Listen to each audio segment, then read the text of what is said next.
পরিকল্পনা কালো নীল নকশা করা হয়েছে, আমরা তার জন্য প্রতিবাদ করছি।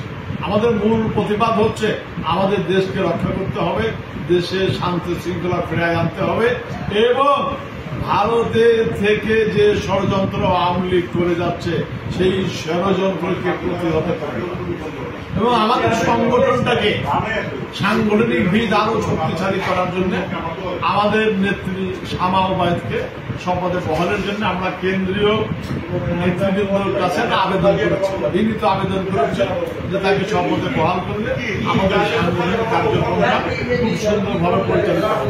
এটাই আমাদের দাবি।